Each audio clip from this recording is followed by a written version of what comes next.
दोस्तों, आप सभी का स्वागत है। आज की इस वीडियो में हम जानेंगे कि रावण ने किस श्राप के भय से माता सीता को नहीं छुआ। चलिए जानते हैं। अगर आप इस चैनल पर नए आए हो तो हमारे चैनल को सब्सक्राइब करके एक बार प्रेम से लिखिए जय श्री राम। विजयदशमी के दौरान यह याद करना जरूरी है कि भगवान श्री राम ने किसी ऐसे रावण का वध नहीं किया जो विद्वान था, शास्त्रों का ज्ञाता था और अपने राज्य की भलाई के बारे में सोचता था, बल्कि श्री राम ने ऐसे रावण का वध किया था जो स्त्रियों का सम्मान नहीं करता था, उनके साथ दुर्व्यवहार करता था और बलपूर्वक अपनी बात मनवाता था। आजकल रावण को अच्छा साबित करने के लिए उसके गलत पक्षों को सही बताकर पेश किया जा रहा है। हाँ, रावण चरित सप्तांडव हम आज भी गाते हैं, जिसका अर्थ यह हुआ कि बुरे से बुरे व्यक्ति ने भी अगर कोई अच्छा काम कर दिया तो उसे अच्छे को याद रखा जाता है, लेकिन उसे अपने कर्मों का फल अवश्य मिलता है। रावण के संगीत ज्ञान की प्रशंसा चल सकती है, लेकिन उसने माता सीता को छुआ भी नहीं, यह कहकर उसे सही बताना ये गलत है, क्योंकि रावण का इतिहास उस प्रकार का नहीं रहा है। रावण की से भक्ति कई ऋषि मुनियों के भी तपस्या से परे थी, लेकिन इसका अर्थ ये नहीं है कि रावण ने माता सीता के साथ बलपूर्वक व्यवहार नहीं किया। यह वाला नेगेटिव सही है। रावण ने क्या अपहरण करते समय सीता पर अपने बल का प्रयोग नहीं किया था? लंकापति का इतिहास वाल्मीकि रामायण के ही एक अंश से पता चलता है, जो महर्षि वाल्मीकि द्वारा रचित है और जिसे राम कथा का मूल माना जाता है। रंभा का नाम तो आपने सुना ही होगा। वह स्वर्ग की अप्सरा थी जो तमाम नृत्यों और कई कलाओं से पारंगत थी। आगे बढ़ने से पहले एक और बात बताना जरूरी है कि रावण और कुबेर भाई थे। कुबेर के पुत्र का नाम था नरकुबेर। रंभा नरकुबेर की होने वाली पत्नी थी। इस रिश्ते से वह रावण की बहू लगती थी। एक दिन जब रंभा अपने पति से मिलने जा रही थी, तभी रावण उसकी सुंदरता पर मोहित हो गया और उसने रंभा से आपत्तिजनक बातें पूछी। रावण ने रंभा से पूछा कि वह इतना सज धज कर किसको तृप्त करने जा रही है। रावण ने इसके लिए संस्कृत में भोगक्षयति शब्द का प्रयोग किया, जो दिखाता है कि वह स्त्री को उपभोग की वस्तु समझता था। रंभा ने रावण को रिश्ते नातों की याद दिलाई। रावण ने पहले तो मानने से इनकार कर दिया कि वह उसकी पुत्रवधू नहीं है, लेकिन जब रंभा ने नलकुबेर के बारे में बताया तो रावण ने फिर आनाकानी शुरू कर दी। उस समय रंभा काफी डरी हुई थी और देवताओं को भी जीत चुके रावण के बारे में उसे पता था कि वह कुछ भी कर सकता था। डर से कांप रही रंभा को शायद यह नहीं पता था कि रावण अपनी दुष्टता के कारण रिश्ते नातों की परवाह नहीं करेगा।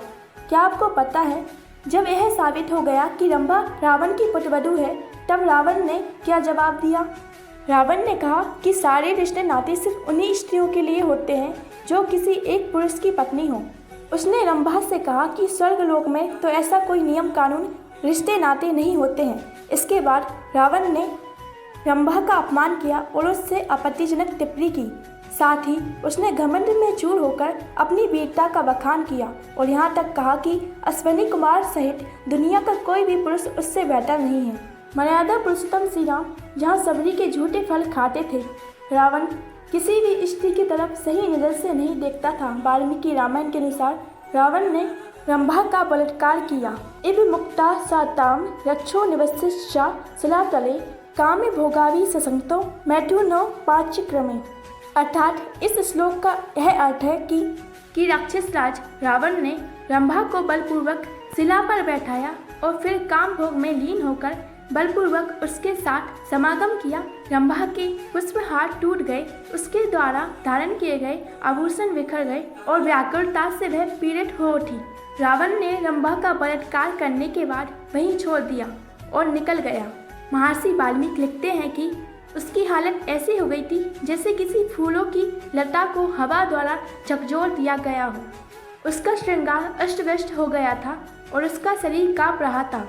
बिलखती हुई रंभा ने अपने पति नरकुबेर के पैरों पर गिर पड़ी। रंभा ने नरकुबेर को बताया कि रावण स्वर्ग जीतने के लिए भारी संख्या में सैन्य बल लेकर आया है और इसी दौरान उसने उसका बलात्कार किया है। नरकुबेर महामना थे, उनमें ब्राह्मण सी धर्मशीलता और क्षत्रिय सी वीरता थी। अपनी पत्नी के साथ हुए अत्याचार से क्रोध होकर नरकुबेर ने उसी क्षण रावण को श्राप दिया कि आगे से उसने किसी भी स्त्री के साथ बलपूर्वक समागम करना चाहा तो उसके सिर के टुकड़े हो जाएंगे।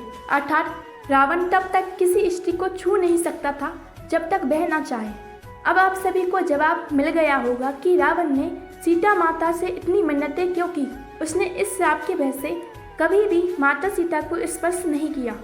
सीता हरण के समय भी रावण ने अपने मुंह से कहा था कि किस तरह उसने इधर उधर से काफ़ी सारी स्त्रियों का अपहरण कर उन्हें लंका में लाकर रखा है। अगर किसी के भीतर रावण के अच्छे पक्षों की चर्चा करने की इच्छा है तो उसके अच्छे की चर्चा करने में कोई बुराई नहीं है, लेकिन जिस क्षेत्र में वह बुरा था, बलात्कारी था, उस मामले में उसकी बुराई में अच्छाई ढूंढने वालों को कम से कम बिना तथ्यों को जाने दुष्प्रचार तो नहीं फैलाना चाहिए। इस वीडियो में वाल्मीकि रामायण के अलावा किसी अन्य ग्रंथों से कुछ नहीं लिया गया है। उपयुक्त कहानी वाल्मीकि रामायण के उत्तरकांड में वर्णित है और श्लोक संख्या देखकर आप उसे पढ़ सकते हैं। आप सीता हरण वाला भाग भी पढ़ सकते हैं। रावण अक्सर माँ सीता को अपनी वीरता और धन का लोभ देता रहता था। दोस्तों, आप सभी को ये वीडियो कैसी लगी हमें कमेंट करके बताइए और ऐसी ही वीडियो देखने के लिए सब्सक्राइब करें।